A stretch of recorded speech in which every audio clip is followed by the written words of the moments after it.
I'm Tom Baker, this is Chasing Cars, and today we're up in the mountains to do one of the most requested comparisons you guys have asked for on our long-term Genesis GV80, and that's putting it up against the Audi Q7.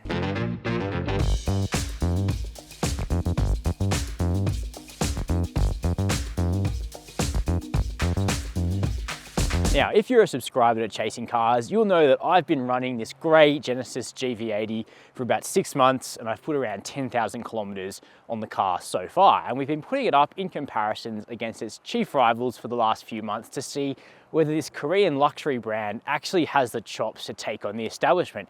And today is probably the hardest round yet, because we've brought along one of the best 7-seat luxury crossovers on the market, the Audi Q7.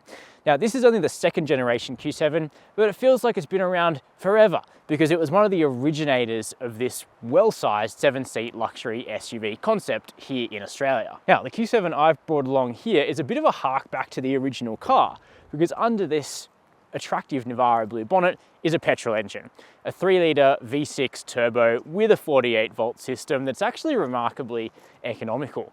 Now, you'll remember my Genesis is the 3-litre diesel, and I chose that engine on purpose because it's really designed to be the most efficient choice, but also a brand new diesel engine is a rarity in the year 2021. So of course, it's not completely apples for apples. You can get a couple of different diesel engine choices in the Q7 as well. So in today's video, we're mainly going to be concentrating on the full package. We'll start with a refresher in the Genesis, then we'll jump into the cabin of the Audi, we'll compare the practicality, and then we'll take these two SUVs out onto the road to see which is best. So you'll find plenty of GV80 content on the Chasing Cars channel, but let's give ourselves a quick refresher on what makes the interior special about this car. First of all is the color choices, which are really lovely. I mean, I would say that because I chose them, but I think the gray over tan spec on this car has come out really beautifully. Plus, you get this additional color, navy blue here on the dash if you go for dune beige leather and open pore black wood. But the nice thing about Genesis is that there's actually, I think, 5 interior color combinations you can choose, all at no cost if you go for the luxury package, which is a must-have. It's not cheap, but it includes this better quality Napa diamond quilted leather, suede headlining, a fully digital instrument cluster, active noise cancellation, electric rear seat controls, a whole bunch of stuff that just makes the car feel that much more luxurious. We also have heated and cooled front seats with massage for the driver. That massage is good because I don't find these seats quite as supportive in the base as the ones in the Audi, so I tended to use that stretching function, as Genesis calls it, quite often. Now, the rugby ball steering wheel, not everyone likes it. Personally, I do, because at least it's something a little bit different. Plus, we have this enormous 14-inch screen up here. It is a touchscreen, but it's really far away, so you tend to use this rotary and swipe controller here in the center, which is pretty good. What's also excellent is the Lexicon by Harman stereo. Really, really clear in this car. Unfortunately, in the digital gauges, you can't put a map there, and in fact, they're not especially useful, I've found over my time with the car, but they look pretty and they're high resolution, and they have eye tracking 3D, which is quite cool. You get leather up here on the doors, on the dash, and it's practical. Big cup holders here, wireless phone charging, USB ports, a dual center armrest with lots of storage space, and the seating position is a little higher than the Q7. It's more of a command driving position, more like a Land Rover or a Range Rover, and that feels good. Let's have a look in the back. The second row of the GV80 is also a really comfortable place to spend time because it's spacious, the view out is really excellent, and all of the great finishing comes through here to the second row. The seats are comfy, they're soft, you get all those soft materials up on the door as well, plus you get handy features like electric adjustment for the seat, which includes an adjustable seat base, which is very, very pleasant. The seat also reclines electrically, but in order to give the third row more space, you have to use a manual lever, but it actually is spring-loaded, so it even gives you a bit of assistance in that department.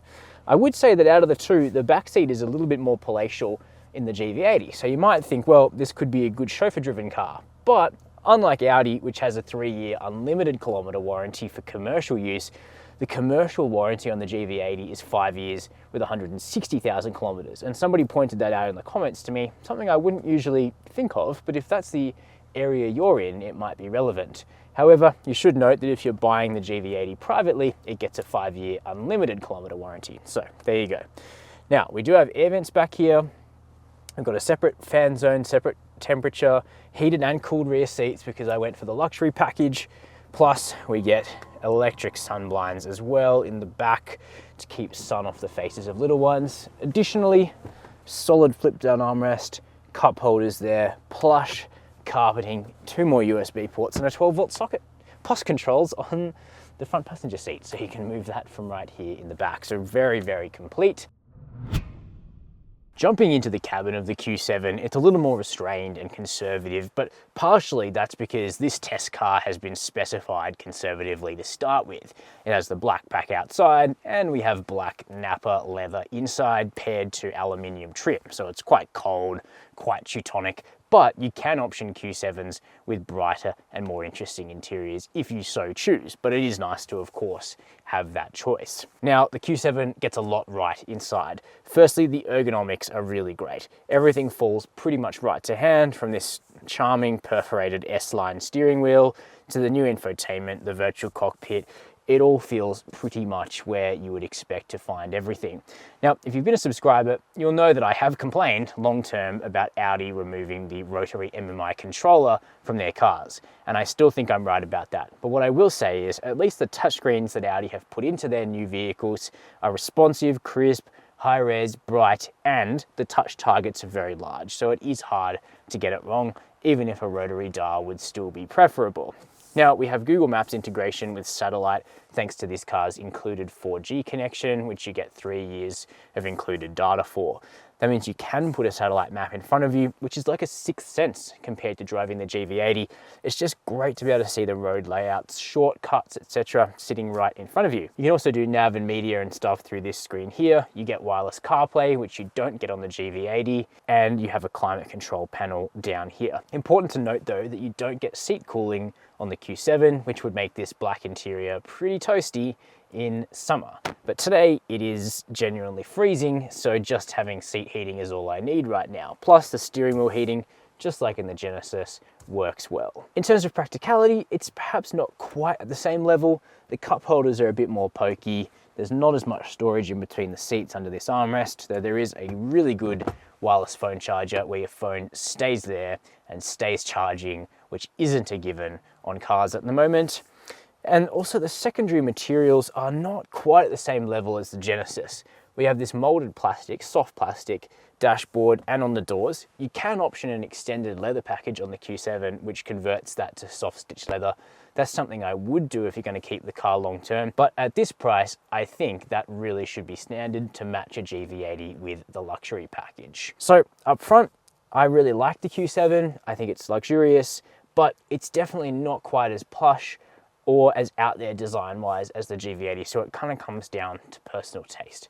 Let's take a look in the back. It is kind of the curse of the black interior in this particular Q7, because whereas that GV80 is so bright and airy feeling in the second row, the Q7 with the black interior feels more claustrophobic, even though the amount of space on offer is basically identical and headroom is actually better in this Audi. So I'd probably go for the light grey seats or tan or something like that, just to liven it up a little bit.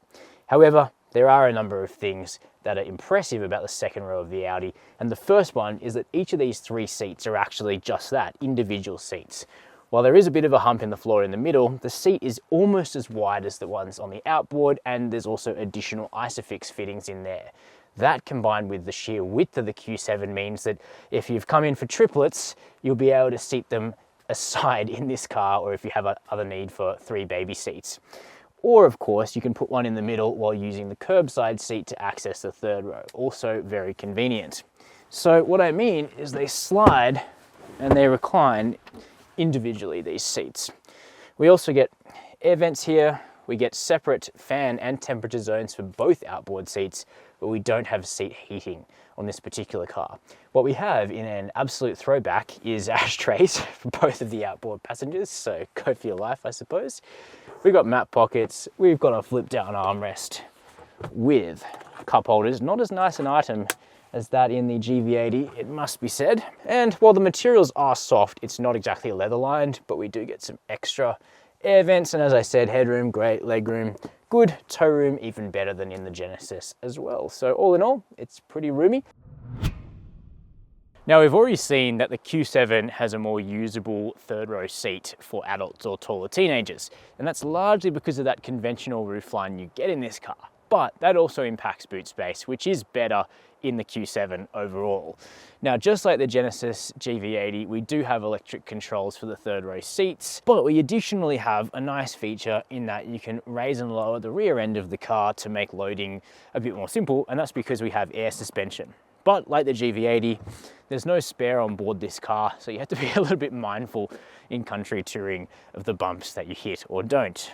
We do have this nice chrome strip here, however, it's a big, flexible space with electric controls to raise or lower the tailgate.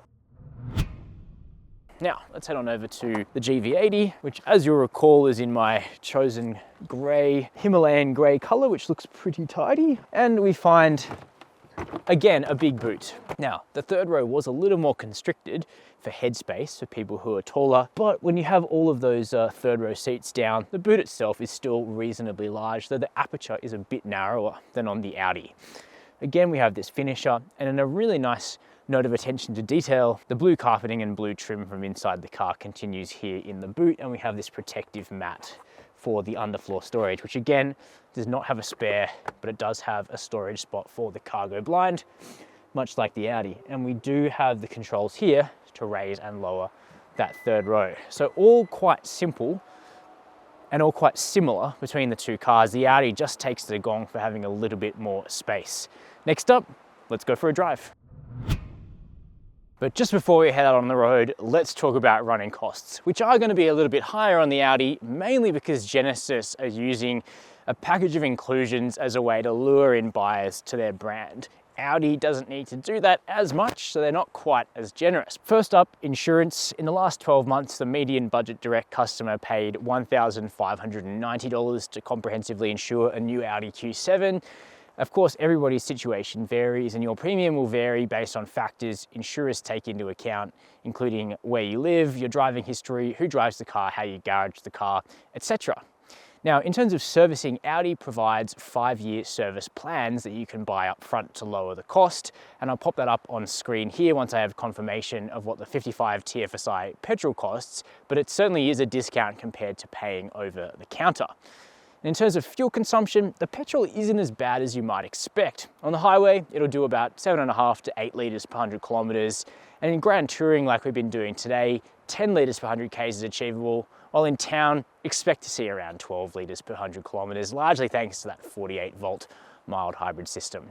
And the warranty on Audis is 3 years unlimited kilometres, which is a little bit tight, but Audi will often throw in a 5-year warranty, particularly on their Q model SUVs, so negotiate hard for that. No such worry on the GV80, which comes with a 5-year unlimited kilometre warranty for private use, as I've already mentioned, but it also comes with 5 years of scheduled servicing. However, keep in mind that if you go for a non-diesel GV80, the servicing schedule is 12 months or 10,000 Ks, but the diesel, like the Q7, lets you go 15,000 Ks between those services. You also get a car pickup and drop off and a loaner during your servicing. You get a Genesis concierge for 5 years. It's all pretty generous through the Genesis to You program. And in terms of fuel consumption, the diesel's pretty good. 7 litres per 100 Ks, 7.5 on the highway thereabouts, and around 11 litres per 100 kilometres in mixed driving, favouring the sort of suburban stuff that I do on my commute, means that your costs are kept pretty well in check. So it's quite interesting to compare the GV80 to the Q7 because the Audi's been such a benchmark of this segment for so long here in Australia that it does feel like a car the Genesis needs to be aiming at. And you can tell that it was benchmarked by Genesis in the development of this vehicle. Perhaps not quite as closely as it seems like they benchmarked the BMW X5, but still there was a target on the Audi's back, absolutely. And in a lot of ways, the GV80 is a match for the Q7. And I think one of those ways is the 3-litre diesel that you can get in the Genesis. It's a new engine and it's a good one. 3 litres, as I mentioned, single turbo, but it produces 204 kilowatts of power and 588 Newton meters of torque, which is plenty. That puts it about in line with the sorts of diesels you'll find in the BMW, Mercedes and Audi competition. Mind you, The 210 TDI diesel, or the 50 TDI I should say, in the Q7 is a little more powerful and more torquey, but it's going to cost you more to get one spec for spec. And certainly the smooth, refined, very BMW character of the Genesis diesel makes it quite a good option. Now, ride and handling does differ quite a bit to the Q7. I would say that in some ways the GV80 is set up to be a little bit more soft. It's such an adept cruiser, this car. I've really enjoyed using it for those purposes. Whereas the Q7 perhaps feels a little bit more naturally hunkered down, a little bit more athletic. But at the same time, the GV80's ride can't quite keep up with the standard air suspension that you now get on the Audi as of 2021. With the Genesis, we have a camera-driven adaptive damping system, steel springs, regular suspension, but it's informed by the camera to prepare the dampers for any bumps approaching in the road. That means that with good light now and good visibility, apart from the snow and all that, the cameras actually do prepare the dampers very, very well, and some complex bumps can be dealt with very well despite this car's low profile Michelin Pilot Sport 4 SUV tyres and 22-inch wheels.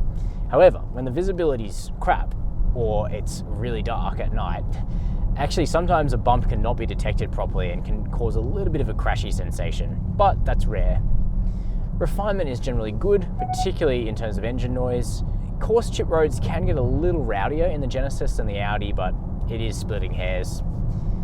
But I do think there are some ways Genesis and the Hyundai group do safety tech better, and that includes lane keep assist, which is really good in the GV80. I think the Q7 trails it by just a little bit, but you know, it is very much a close fought race in terms of safety tech between the two cars. But I would say that with the Genesis, you don't feel like you're losing out too much in terms of driving dynamics compared to the more expensive specifications of the Q7, but the Audi can tow more. The Audi's petrol is very refined. It's a better petrol than the 3.5 litre you get in the GV80, I think, in terms of refinement and in terms of fuel economy as well. But in a lot of other ways, the GV80 feels right up there.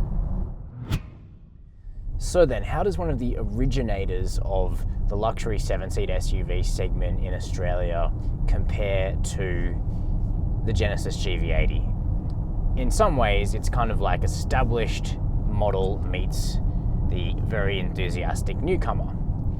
But you can still teach an old dog new tricks, as Audi discovered when they released the second generation Q7 that had lost a lot of weight, and then particularly when they introduced this facelifted version which brought newer infotainment along with it, and a few really nice adjustments to the standard specification, including the inclusion of standard air suspension, which is critically important on a Q7. But we'll get to ride and handling in a moment. First of all, let's talk about the engines, because as I mentioned up front, the one I'm driving today is the newcomer, which is a 55 TFSI 3-litre petrol. Now, this engine has been available in the Q8 and the A6 and A7 for quite some time in Australia, but it's been absent from the Q7 up until now. You could get the first generation Q7 with petrol engines, and Audi does predict about 15% of customers are going to go for this 55 TFSI. But it makes 250 kilowatts of power. That means it's more powerful than most diesels it competes with, but less torquey. But even so, that's still a good chunky muscular torque figure. It's available down low. There's a 48 volt system on this engine, which can help fill in that torque gap and also lower the overall fuel consumption. And it is a case that petrol engines are just getting so good now that unless you do need to tow a heavy load, or you're always going to have the car full to the brim, then you may not need a TDI. But of course you can get 2 diesel engines, in fact 3 diesel engines on the Q7 lineup. There's the 2 3-litre V6s in lower and higher states of tune to sort of straddle where the GV80 sits, and then there's also the diesel V8 in the SQ7, and that's not going to be around for very long. So if you want a diesel V8, then that's a car that you should be looking at quite soon. But this petrol acquits itself really well. I'm not docking points from the GV80 for being less refined, because this is a bit of a petrol versus diesel thing, but the Q7 is particularly silent, hushed, and then when the engine comes alive, it makes a good noise. It's well paired to an 8-speed ZF torque converter gearbox. The 8-speed in the Genesis is pretty good. The logic isn't quite as good as this one. And this gearbox can disconnect from the driveline for greater fuel economy when you're coasting, which is quite interesting. And it's very much imperceptible. Now, the ride and handling is a little different. The Q7, you sit lower in the car, more hunkered down into it, and it does feel like it has a slightly sportier edge than the GV80 right off the bat. That being said, Audi are quite good at ride quality, and the Q7 now has standard air suspension, even on the cheapest 45 TDI model, but you of course also get it on this 55 TFSI. And the air suspension does a brilliant job of controlling the body motion of this big SUV, while also giving you that just soft, loping, breathing ride down a country road. And it's not as complicated as the camera-driven adaptive dampers on the GV80, which sometimes work and sometimes don't work that well. With the Q7, it's just air sprung, absorbs bumps very nicely, and even though we're on 21-inch wheels here, which are quite big, though smaller than the Genesis's 22s, bumps aren't allowed to crash through to the cabin. It does a really bang-up job of controlling those elements, so it feels well suited to country touring in Australia, perhaps a touch better suited than the GV80 in my opinion. It's also a little quieter inside, though the view out isn't as commanding as the Genesis, which really does have that Land Rover style driving position. Now, I really like the virtual cockpit. Being able to put a map there means a lot. The connectivity is just a touch better in the Q7 all round. The Bang & Olufsen stereo is also really good, definitely on a par with the Lexicon by Harman you get in the GV80. Safety tech, we've got exit warning for not being able to open the door in the path of a cyclist, which is good. We've got adaptive cruise, we've got lane keep, we've got a really crisp 360-degree camera, blind spot monitoring, front and rear cross traffic alert, so it feels pretty complete. So those are my opinions on the Genesis GV80 up against the Audi Q7. What's interesting is that both of these luxury crossovers are very capable and very luxurious, but there's one car here that stands out as a very complete package, and that is the Audi Q7. The GV80 is a brilliant first attempt at a luxury 7-seater, but the Q7, because it arrived on the market so early in first gen form, Audi have had a lot of time to refine it, and therefore there's very few things in it that just feel out of place, and I think that's very, very meaningful. Plus, the choice of engines is really good in that there are sort of no downsides to any of them in the Audi. The Genesis, though, I definitely recommend that diesel. Anyway, keen to know your thoughts. Let me know down below. While you're there, make sure to hit subscribe and the notification bell. And as always, thanks for watching Chasing Cars.